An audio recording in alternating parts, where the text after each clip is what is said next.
China के राष्ट्रपति Xi Jinping missing हैं। जी हां, ऐसी ही रिपोर्ट्स कुछ दावा कर रही है कि चाइना के राष्ट्रपति शी जिनपिंग बहुत दिनों से मीडिया लाइमलाइट से दूर बताए जा रहे हैं। लेकिन कई रिपोर्ट्स में यह दावा किया गया है कि शी जिनपिंग की सत्ता पलटने वाली है, चाइना में तख्ता पलट होने वाला है। क्या ये बात सही है और कितनी सही है और क्या तथ्य है इसके पीछे? क्योंकि बड़ी-बड़ी मीडिया एजेंसीज, बड़े-बड़े न्यूज चैनल्स इसको कवर कर रहे हैं और बोल रहे हैं कि शी जिनपिंग की गद्दी खतरे में नजर आ रही है।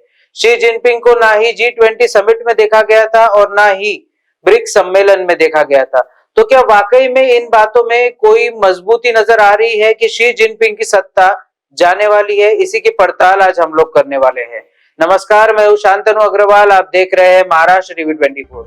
जिस तरीके से G20 समिट होता है उस समय हमेशा हमने देखा है कि शी जिनपिंग बड़े-बड़े देशों के साथ में वार्तालाप करते हैं। इसके अलावा ब्रिक्स सम्मेलन कभी भी चाइना के किसी प्रेसिडेंट ने मिस नहीं किया, लेकिन इस बार के ब्रिक्स सम्मेलन में शी जिनपिंग नदारद दिखाई पड़े। शी जिनपिंग ना ही G20 समिट में दिखाई दिए और ना ही ब्रिक्स सम्मेलन में दिखाई दिए।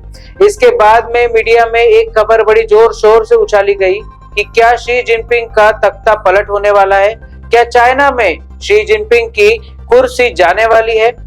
तो सबसे पहले आपको ये बात बता दें कि चाइना के इतिहास में आज तक ऐसा कभी नहीं हुआ कि चाइना में कभी तख्ता पलट हुआ हो। वहां पे प्रेसिडेंट रूल चेंज होता है, धीरे धीरे वहां पे प्रेसिडेंट को इररिलेवेंट बना दिया जाता है, पब्लिक गैदरिंग्स में नहीं जाने दिया जाता है, पब्लिक के नजरों से दूर कर दिया जाता है और उसके बाद में नया प्रेसिडेंट होता है जो गद्दी संभालता है।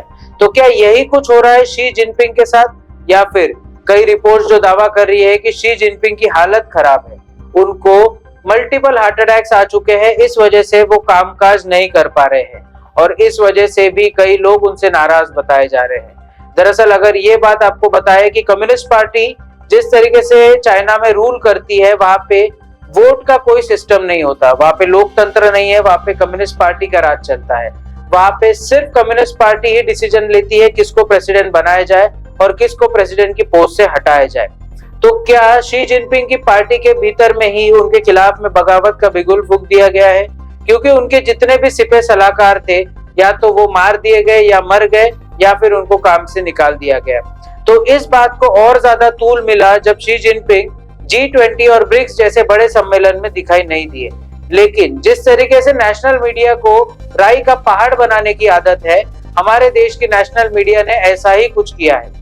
अगर नेशनल मीडिया को एक बिंदु दे दिया जाए तो उसकी पूरी लकीर वो नेशनल मीडिया खुद बना लेती है।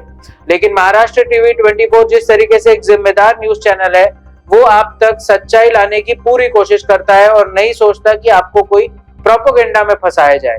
इसीलिए आज जब हम पड़ताल कर रहे थे तब हमको पता चला कि 2 दिन पहले ही शी जिनपिंग ने एक पब्लिक अपीयरेंस किया हुआ है और जो ये आपके सामने खबरें सामने आ रही है कि किस तरीके से तख्ता पलट होने वाला है चाइना में शी जिनपिंग का, ये निराधार समझ में आ रही है। क्योंकि शी जिनपिंग अभी भी पब्लिक गैदरिंग्स कर रहे हैं। ये बात जरूर हो सकती है कि वो थोड़ा सा पब्लिक के लाइमलाइट से थोड़े दूर बताए जा रहे हैं, क्योंकि शायद उनकी सेहत ठीक नहीं है।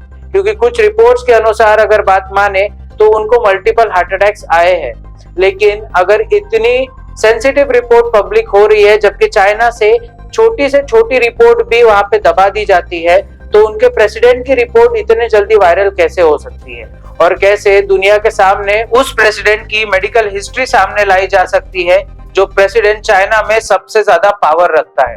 हमारे देश का नेशनल मीडिया हमेशा से मजाक का विषय बनता रहा है, क्योंकि एक तरफ जब ऑपरेशन सिंदूर का समय था, उस समय हमारी नेशनल मीडिया ये चीज दिखा रही थी कि हम लोग कराची तक पहुंच गए, कराची में बैठकर हम लोग चाय पी रहे और हर घड़ी आपको एक सायरन सुनने मिलता था, जो सायरन शायद ही कभी बजा होगा। और उसके बाद में हमारे फॉरेन सेक्रेटरी को सामने आकर बयान देना पड़ा कि हमने 9 आतंकी कैंप्स को आइडेंटिफाई किया था और उन आतंकी कैंप्स को ही हमने तबाह किया है।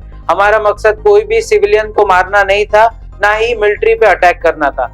हमारा मकसद सिर्फ आतंकी कैंप को तबाह करना था, जिससे भारत को खतरा था। और हमारे देश की नेशनल मीडिया ने जिस तरीके से कराची तक सफर तय कर लिया, वो भी महज 2 मिनट में, ये बहुत ही हास्यास्पद मामला था। और जिस तरीके से पूरी दुनिया इसका मखौल उड़ा रही थी, वैसे ही इंडिया में भी लोग नेशनल मीडिया पे कम भरोसा करने लग गए थे।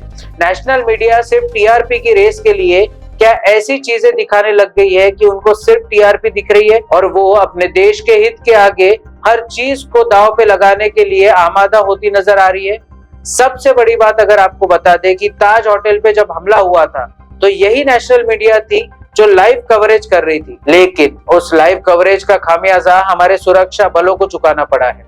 जिस तरीके से आतंकी हैंडलर्स के जो आका बैठे थे वो सारे आकाओं ने लाइव मीडिया के कवरेज देख देख कर अपने यहाँ के हैंडलर्स को बताया और उसके बाद उन्होंने अपनी रणनीति बदली।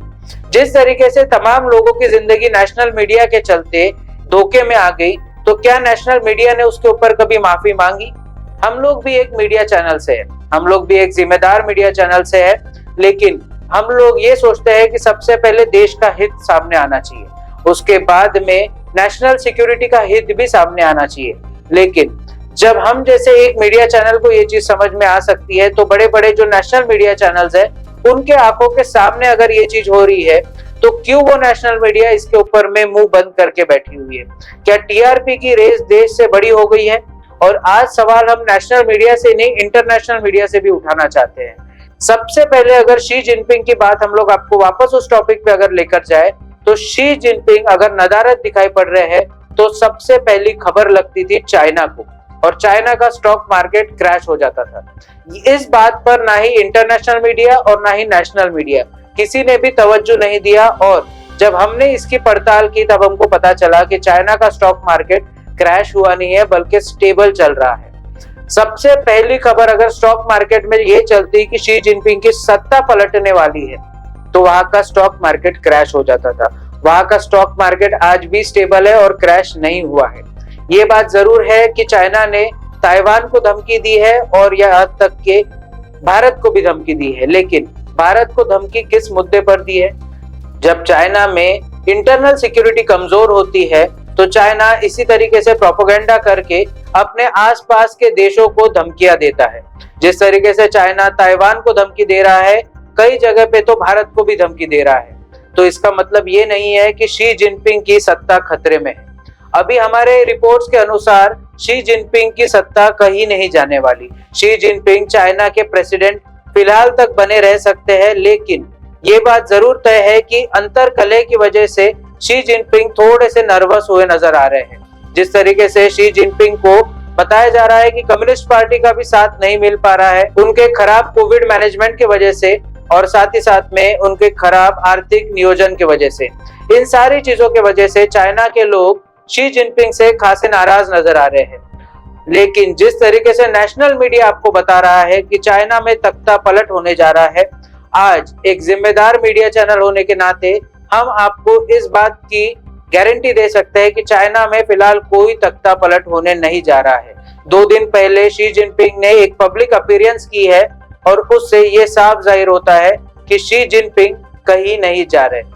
और आने वाला समय भारत को भी इस बात का ध्यान रखना पड़ेगा कि अगर शी जिनपिंग को अंदर से कोई खतरा महसूस होता है तो वो भारत में भी गलवान घाटी जैसा कोई कृत्य करने से बाज नहीं आएगा, क्योंकि कोई भी नेता स्ट्रांग तभी बनता है जब उसकी आर्मी उसके साथ खड़ी रहती है, और आर्मी तब साथ खड़ी रहती है जब उस नेता की कहीं ना कहीं किस देश से वॉर चल रहा हो या फिर कोई एक टसल का सिचुएशन हो। उस सिचुएशन में पूरी दुनिया, पूरा देश, पूरी आर्मी उस देश के साथ आके खड़ी हो जाती है, उस प्रेसिडेंट के साथ आके खड़ी हो जाती है। तो शी जिनपिंग का घटता वर्चस्व भारत के लिए भी एक चिंता का विषय है, लेकिन भारत इसके लिए तैयारी कर सकता है। आने वाला समय भारत चाइना को काउंटर करने के लिए क्या करेगा, ये देखने वाली बात रहेगी। और आने वाला वक्त क्या हमारे देश की नेशनल मीडिया या फिर दुनिया की इंटरनेशनल मीडिया इस तरीके की प्रोपेगेंडा से बचेगी, ये देखने वाली बात रहेगी। ऐसे और भी कंटेंट के लिए आप देखते रहिए महाराष्ट्र टीवी 24।